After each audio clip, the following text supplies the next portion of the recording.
1. அரசியலமைப்பு என்ற கொள்கை முதலில் அமெரிக்க ஐக்கிய நாடுகளில் தோன்றியது. 2. ஒரு நாட்டின் முன்னேற்றத்திற்கு அரசியலமைப்பே அச்சாணியாகும்.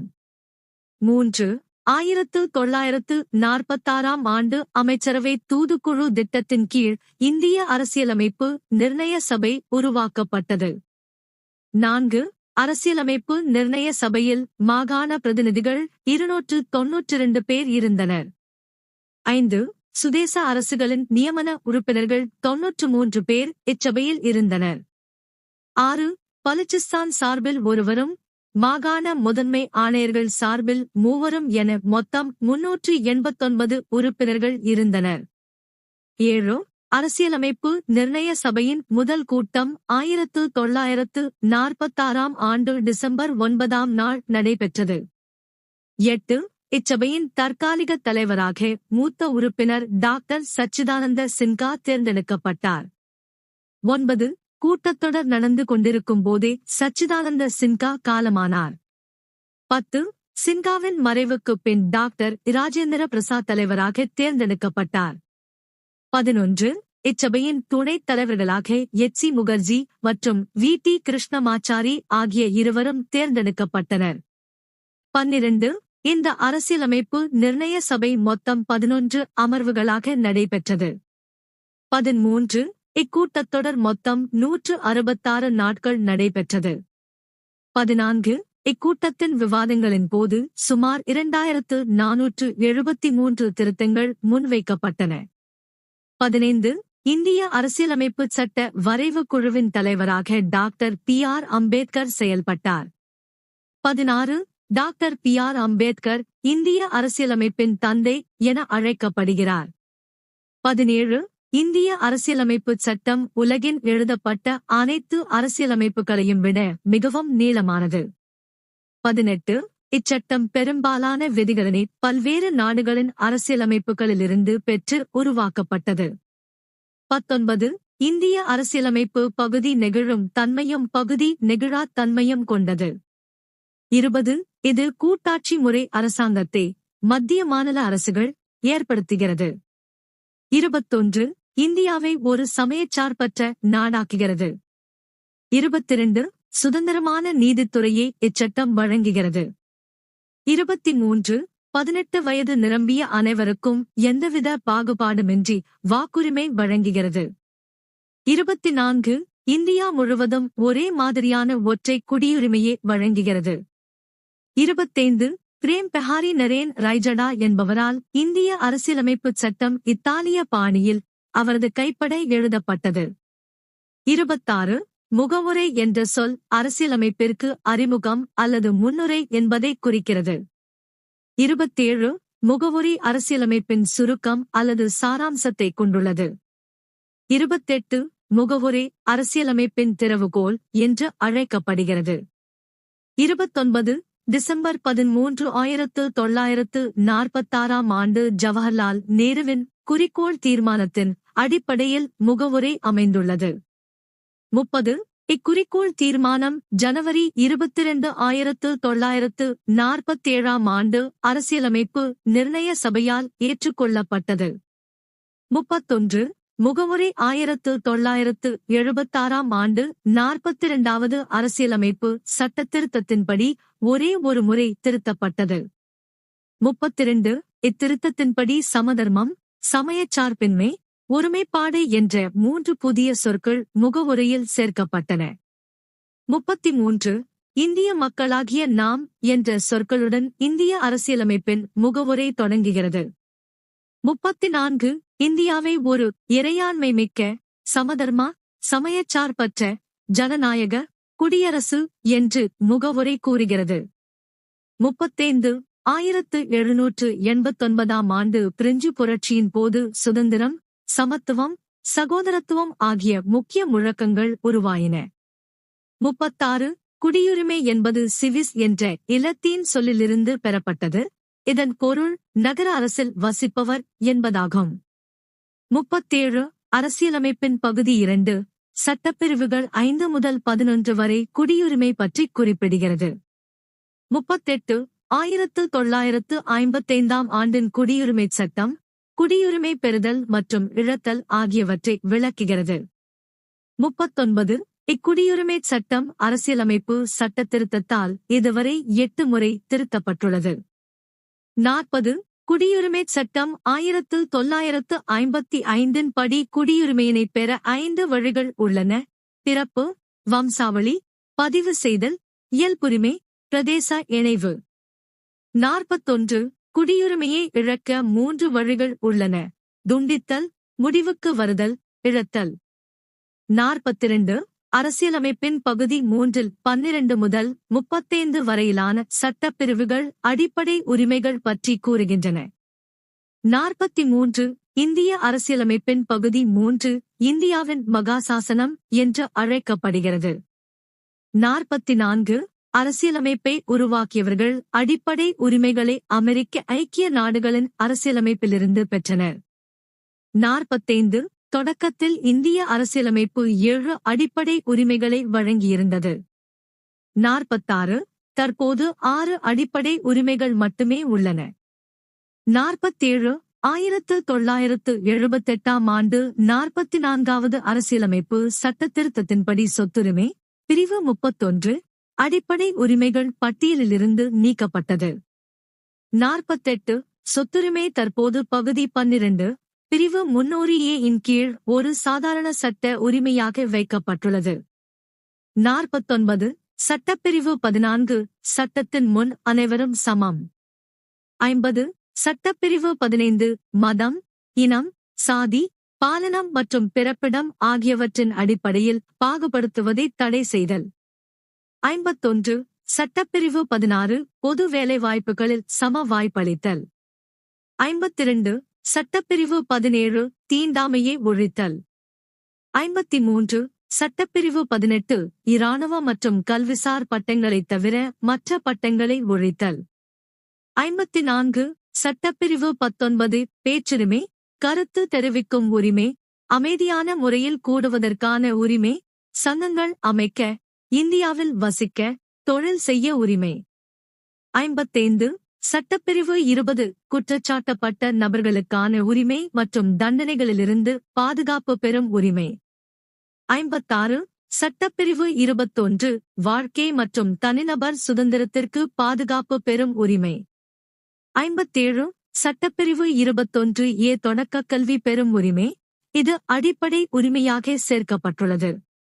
58. சட்டப்பிரிவு 22 சில வழக்குகளில் கைது செய்து காவலில் வைப்பதற்கு எதிரான பாதுகாப்பு உரிமை. 59. சட்டப்பிரிவு 23 கட்டாய வேலை, கொத்தடிமை முறை மற்றும் மனித தன்மையற்ற வியாபாரத்தை தடுத்தல். 60.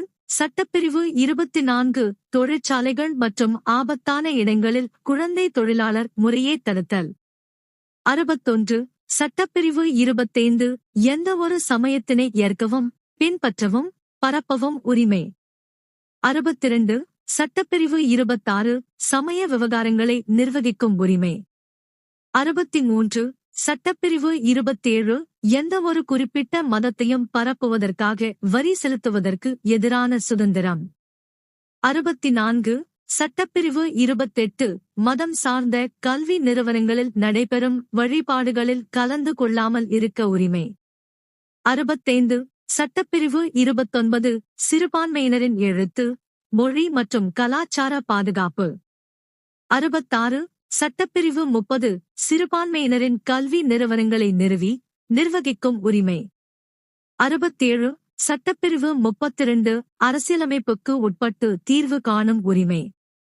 68. நீதிமன்ற முத்திரையுடன் நீதிமன்றத்தால் வெளியிடப்படும் கட்டளை அல்லது ஆணை நீதி பேராணை எனப்படும். 69. சட்டப்பிரிவு 32 கீழ் உச்சநீதிமன்றம் 5 வகையான நீதி பேராணைகளை வெளியிடுகிறது. 70. Doctor B.R.. அம்பேத்கர் சட்டப்பிரிவு 32 அரசியலமைப்பின் இதயம் மற்றும் ஆன்மா என்கிறார். 71. 5 பேராணைகள். 1. ஆட்கொணர்வு நீதி பேராணை. 2. கட்டளையுறுத்தும் நீதி பேராணை. 3. தடையுறுத்தும் நீதி பேராணை. 4. தகுதி முறை வினவும் நீதி பேராணை. 5. ஆவணக் கேட்பு நீதி பேராணை.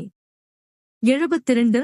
சட்டப்பிரிவு 352 இன் கீழ் குடியரசுத் தலைவரால் அவசரநிலை அறிவிக்கப்படும் போது சட்டப்பிரிவு 19 இன் கீழ் உத்தரவாதம் அளிக்கப்பட்ட சுதந்திரம் தானாகவே நிறுத்தப்படுகிறது.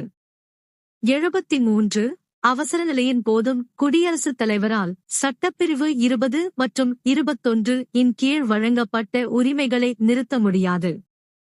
74 அரசு நெறிமுறைப்படுத்தும் கோட்பாடுகள் அரசியலமைப்பின் பகுதி 4 இல் சட்டப்பிரிவு 36 முதல் 51 வரை குறிப்பிடப்பட்டுள்ளது. 75 இவை அயர்லாந்து நாட்டின் அரசியலமைப்பிலிருந்து பெறப்பட்டவை.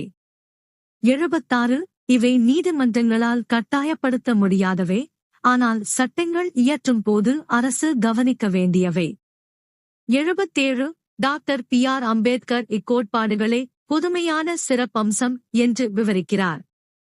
78 2002ஆம் ஆண்டு மேற்கொள்ளப்பட்ட 86வது அரசியலமைப்பு சட்டத்திருத்தத்தின்படி தொடக்க கல்வி பிரிவு 21A அடிப்படை உரிமையாக மாற்றப்பட்டது.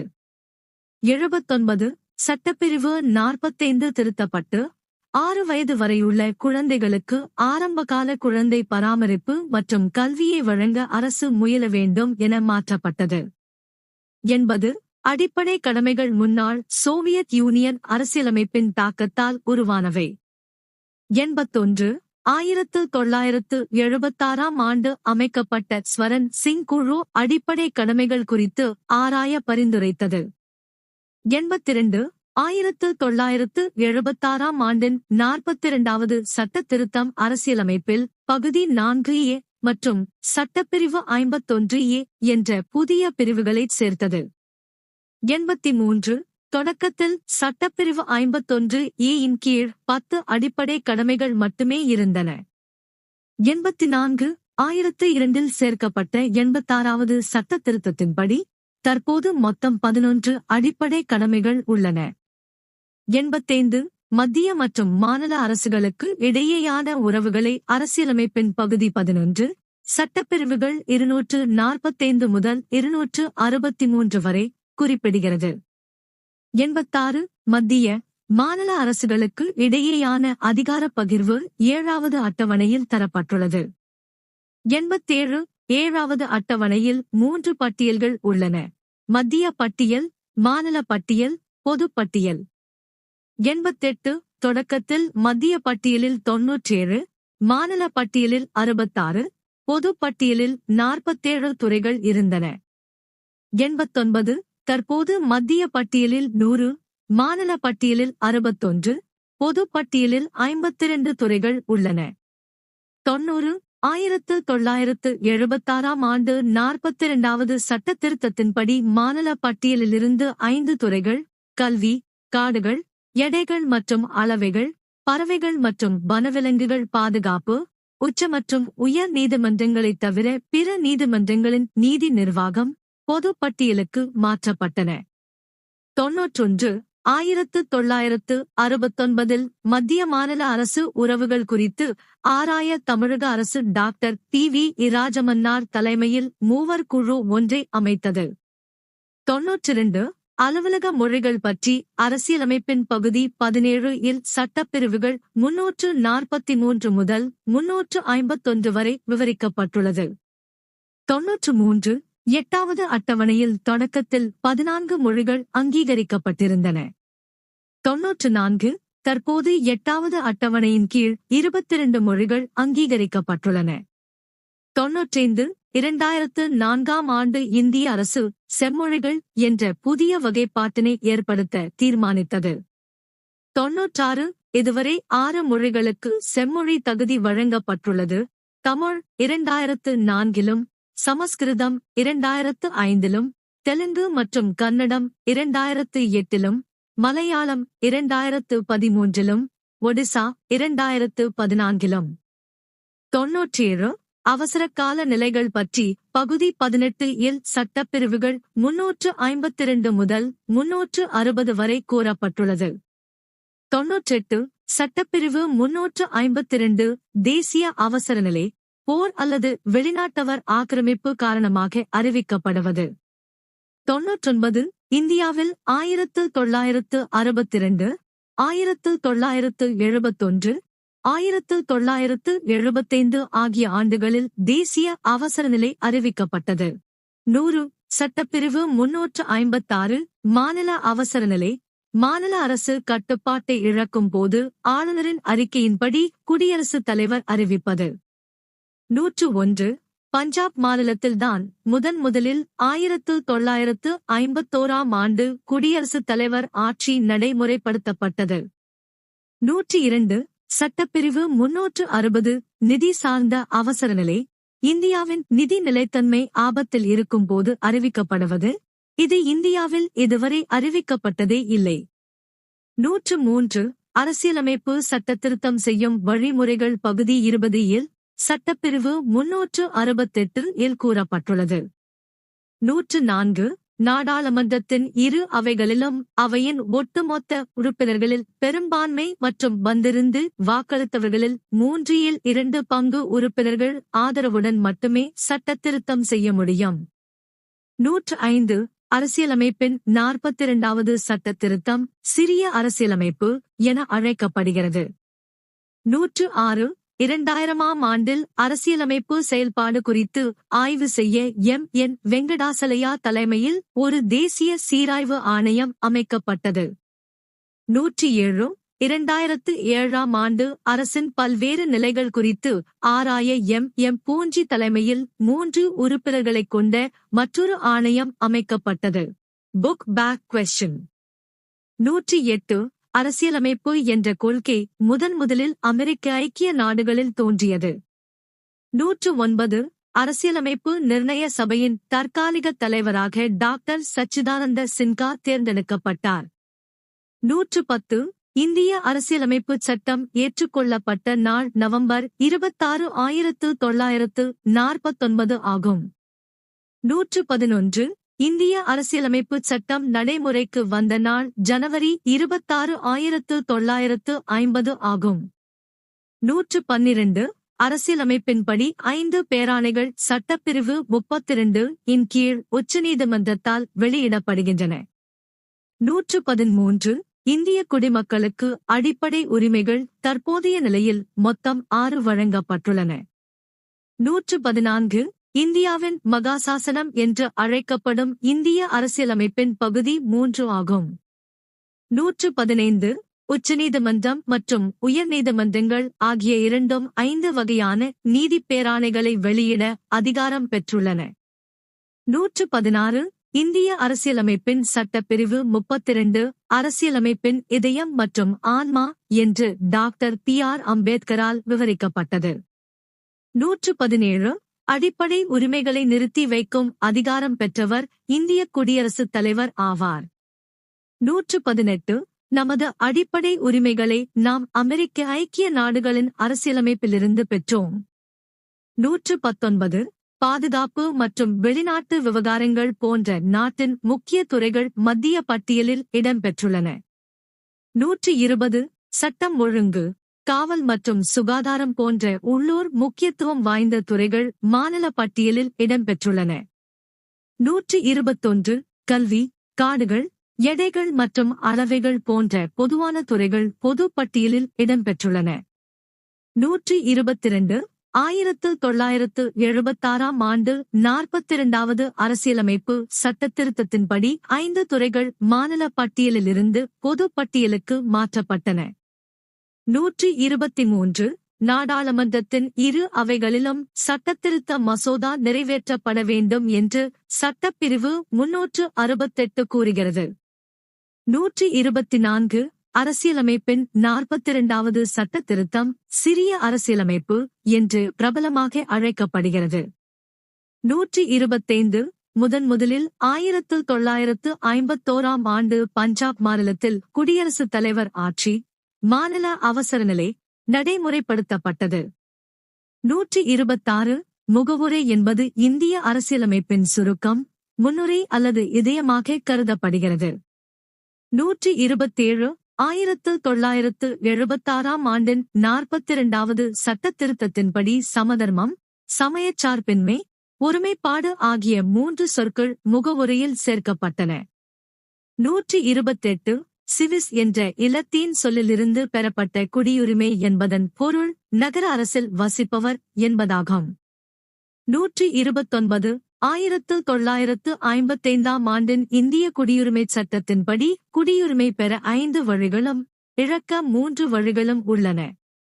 130 1978 ஆண்டு 44வது அரசியலமைப்பு சட்ட திருத்தத்தின்படி சொத்துரிமை பிரிவு 31 அடிப்படை உரிமைகள் பட்டியலிலிருந்து நீக்கப்பட்டது. 131 சொத்துரிமை தற்போது பகுதி 12 பிரிவு 300A இன் கீழ் ஒரு சாதாரண சட்ட உரிமையாக வைக்கப்பட்டுள்ளது.